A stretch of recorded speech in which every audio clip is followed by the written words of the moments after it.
हाय।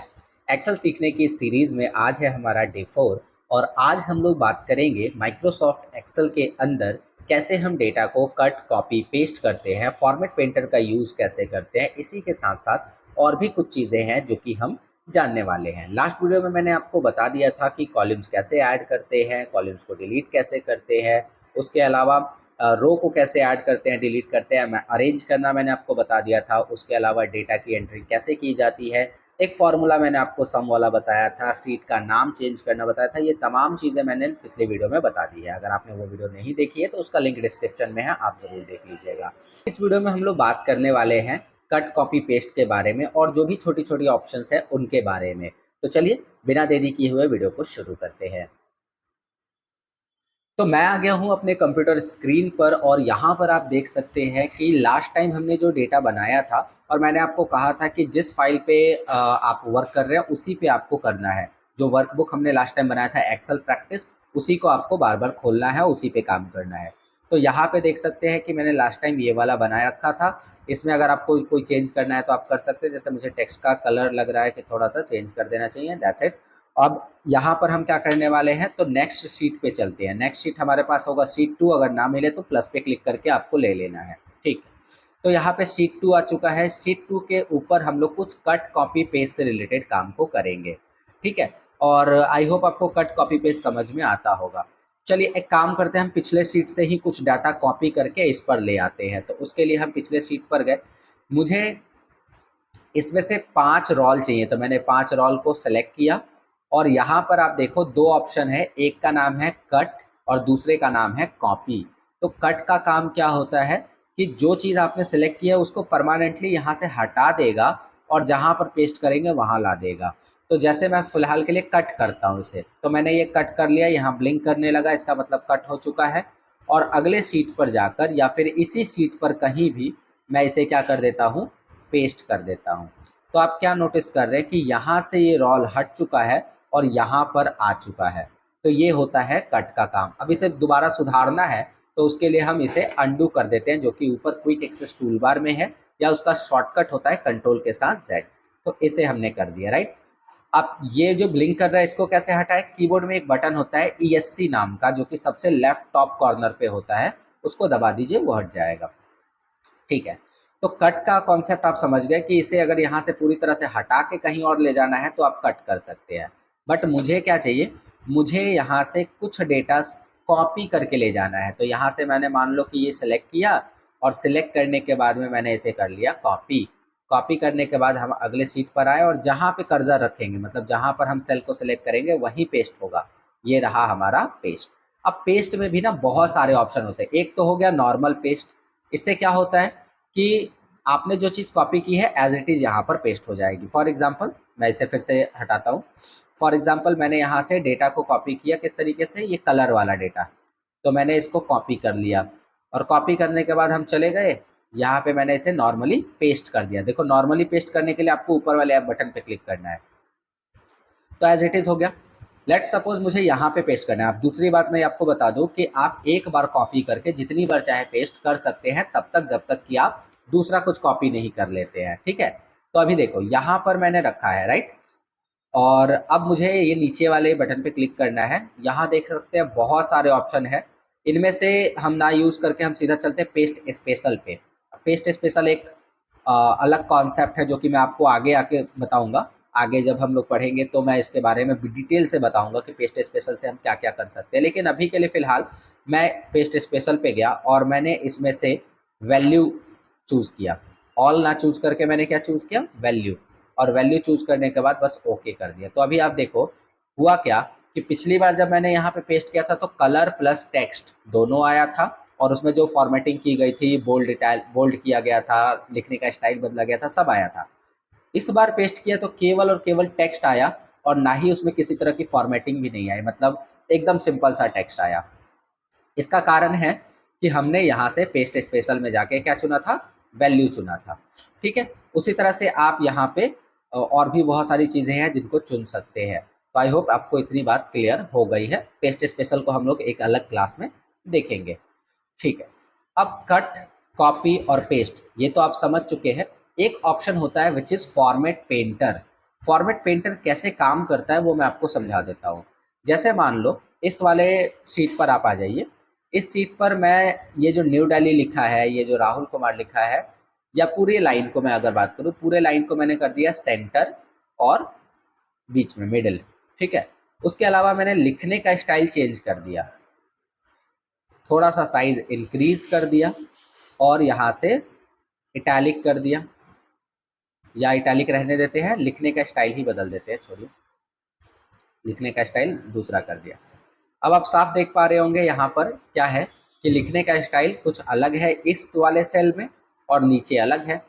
तो मुझे दो काम करने होते, या तो ये पूरे को सिलेक्ट करके हम काम को करें, या फिर आप इसे सिलेक्ट कर लीजिए और सिलेक्ट करके आप क्लिक कर दीजिए फॉर्मेट पेंटर पे। इस पे फॉर्मेट पेंटर पे, और फॉर्मेट पेंटर पे क्लिक करने के बाद आप इस पे सिलेक्ट कर दीजिए।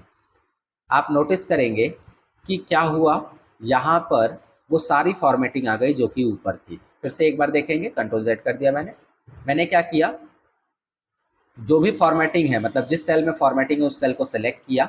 आप एक सेल को भी सिलेक्ट कर सकते हैं, मल्टीपल को भी कर सकते हैं।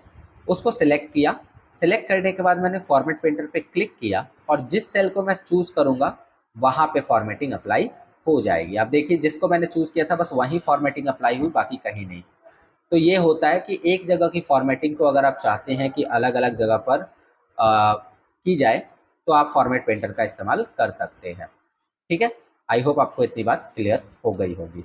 चलिए अब बात करते हैं आगे। तो फॉर्मेट पेंटर भी आप समझ गए, बाकी इसका जब मैं यूज़ करूँगा और जगह पे तब आपको फिर से एक बार समझा दूंगा। इसके अलावा आपको ये पता होगा कि इससे हम क्या करते हैं, इससे हम लोग लिखने के स्टाइल चेंज करते हैं, राइटिंग स्टाइल। उसके अलावा इससे बोल्ड होता है, इटैलिक होता है, अंडरलाइन कर सकते हैं। अगर आप चाहते हैं कि किसी टेक्स्ट को अंडरलाइन करना है स्पेशली तो आप यहाँ से कर सकते हैं, ठीक है। आप चाहते हैं इसमें डबल अंडरलाइन करना, वो भी कर सकते हैं, और हटाना चाहते हैं तो सिंपली हटा भी सकते हैं। तो अंडरलाइन करना और डबल अंडरलाइन करना इसमें आप कर सकते हैं। बाकी यहाँ से मैंने लास्ट टाइम आपको बताया था कि ये बॉर्डर का काम करता है, ठीक है। यहाँ से बॉर्डर आप लगा सकते हैं, अलग अलग तरह के बॉर्डर्स होते हैं। फिलहाल मैंने ऑल बॉर्डर बताया था, और बाकी जब मैं फॉर्मेट करना सिखाऊंगा तो और सारे बॉर्डर्स का इस्तेमाल कैसे करते हैं, बॉर्डर को मोटा पतला या कलर चेंज कैसे किया जा सकता है, वो सब बताऊंगा। बाकी यहाँ से आप किसी सेल के अंदर कलर भर सकते हैं, जैसे जो सेल सेलेक्ट रहेगा, लेट सपोज कि ये सेल सेलेक्ट है तो मैंने यहाँ पर कलर चूज किया और कलर देखिए चेंज हो रहा है, ठीक है। उस तरह से यहाँ से टेक्स्ट का कलर चेंज कर सकते हैं। तो जिस तरीके का टेक्स्ट का कलर रखेंगे, जैसे मान लो ये सिलेक्ट किया मैंने, सिलेक्ट करना बहुत ज़रूरी है, और जैसा टेक्स्ट का कलर हम चुनेंगे वैसा टेक्स्ट का कलर होगा। आई होप आपने इतनी बात क्लियर कर ली। ये होता है फॉन्ट के साइज़ को बढ़ाने के लिए और ये होता है घटाने के लिए। जैसे मान लो कि मुझे इसका साइज़ बढ़ाना है तो मैंने क्या किया, यहाँ से फॉन्ट का साइज़ बढ़ाया और यहाँ से फॉन्ट का साइज़ घटाया, राइट। तो इस तरीके से हम कर सकते हैं। बाकी अगर बात करें अलाइनमेंट में तो ये होता है टॉप, ये होता है मिडिल और ये होता है बॉटम। तो अभी बॉटम सेट है, मतलब ये सेल में क्या है, पूरे को अगर मैं बात करूँ, खासकर नंबर्स को सिलेक्ट कर लेता हूँ। अभी बॉटम में सेट है, मैं चाहता हूँ ये मिडिल में आ जाए, तो मिडिल में आ गया, मतलब नीचे था थोड़ा सा ऊपर आ गया। और मिडिल के बाद सेंटर में अगर करें तो ये सेंटर में आ गया।